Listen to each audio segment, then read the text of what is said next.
대구의 그 비만 고양이들 뭐 빗대면서 얘기하는데 자신은 너무 낭만 고양이에 빠져 있거든요. 네, 뭐냐면 이준석 대표가 대구에 줄 수 있는 메시지가 뭐가 있어요? 지금까지 뭘 보셨어요? 저는 아직 발견을 못했거든요. 예. 대구를 그냥 부모님 고향이라는 이유로 볼모 삼아서 국민의힘의 보수의 본사이라는 걸 볼모 삼아서 자기가 정치를 하겠다는 의지만 보이신 거지. 지금 신당을 구체적으로 뭐 구체화시킨 것도 아니고 계속 그냥 말풍선만 던지고 있는 거잖아요. 예. 말로는 지금 뭐 연락망 4만 5천 명 만들었다. 신당 한다. 예, 그렇게 얘기하고 다니는데 발로는 지금 하는 게 없어요. 계속 연기만 피우고 있지. 실제로. 계속 외곽만 때리면서 신당 구체화적으로 움직이는 뭐 조직을 만들고 예. 이런 움직임은 전혀 보이지 않거든요. 예. 갈수록 뭐 신당 확률이 하루에 1%씩 높아진다 그러는데 제가 보기에는 하루에 1%씩 낮아지고 있어요, 지금. 뭐 지구 온난화 특정하는 것도 아니고 뭐 하루에 1%씩 올라간다. 저는 실제로 이준석 대표가 만에 하나 창당을 하면 바른미래당 시즌 2 딱 거기까지다라는 생각이 들어요.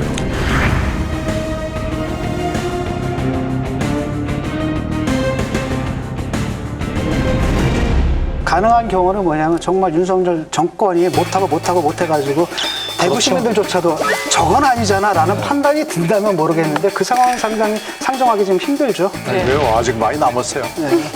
이준석 대표 얘기하는 거면 좀 홍준표 대구시장님의 말씀을 좀 명심해 줬으면 좋겠습니다.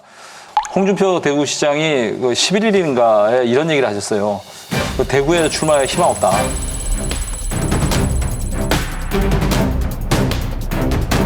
그러니까 유승민 바람 대구에서 불지 없다. 네. 이준석 바람도 없다.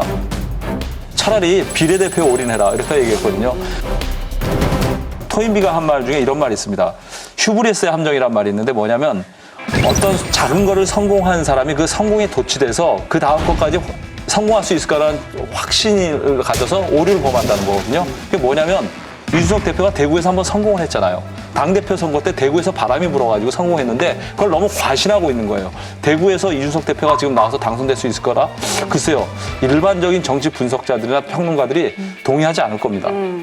그럼 이준석 전 대표가 신당을 창당해서 대구로 나가고 또 한 장관도 대구로 나갈 가능성은 낮게들 보시는 거죠? 보시는 거죠? 만약에 이준석 대표가 신당을 창당해서 대구로 출마를 하고 그 지지율이 상당하다라고 하면 아마 한동훈 장관이 대구로 나가는 일도 저는 있을 수는 있다라고 생각이 들고요. 그거는 뭐 본인이 원한다기보다 당에서 전략적으로 아마 그렇게 좀 해달라고 부탁할 가능성이 있지 않을까 이런 생각이 드는데 네. 한동훈 장관이 대구로 가는 거는 앞으로 가는 정치가 아니라 뒤로 가는 정치입니다. 거기를 선택하시면 절대 안 돼요. 아니, 뭐 비록 그 그러니까. 대통령의 꿈을 꿀지 않을지는 모르겠지만 정말 대권의 생각이 있으시다면 대구를 선택한다면 큰 오판입니다. 아, 물론요. 지금 현재로서는 그럴 가능성은 전혀 없죠. 최근에 이준석 신당 창당에 대한 여론조사가 있었는데요. 4명 중 1명이 지지할 것이다 이런 결과가 나왔습니다. 특히 여야 텃밭인 TK와 호남에서 30%가 넘는 지지율이 나왔는데요. 이 부분은 어떻게 해석하십니까? 역대의 제3당이 만들어지던 그 과정들을 보면요. 항상 신당이 창당하기 이전이 가장 지지율이 높았어요. 창당 전에. 네, 지금은 가장 이상적인 모습을 생각하고 선택하는 경향이 있지만 막상 창당하고 나면 그때부터 이제 현실적인 문제들이 드러나기 때문에 지지율이 빠지는 것들을 경험했고요. 사실 안철수 대표가 2012년 대선에서 후보 사퇴하고 난 이후에 새로운 정당을 만들기 위해서 굉장히 했고 준비 단계를 했습니다만은 막상 출범하는 게 굉장히 어려웠고 그게 결국 민주당과의 합당으로 그 당시에 가게 된 이유였다 이렇게 얘기 드릴 수가 있고요.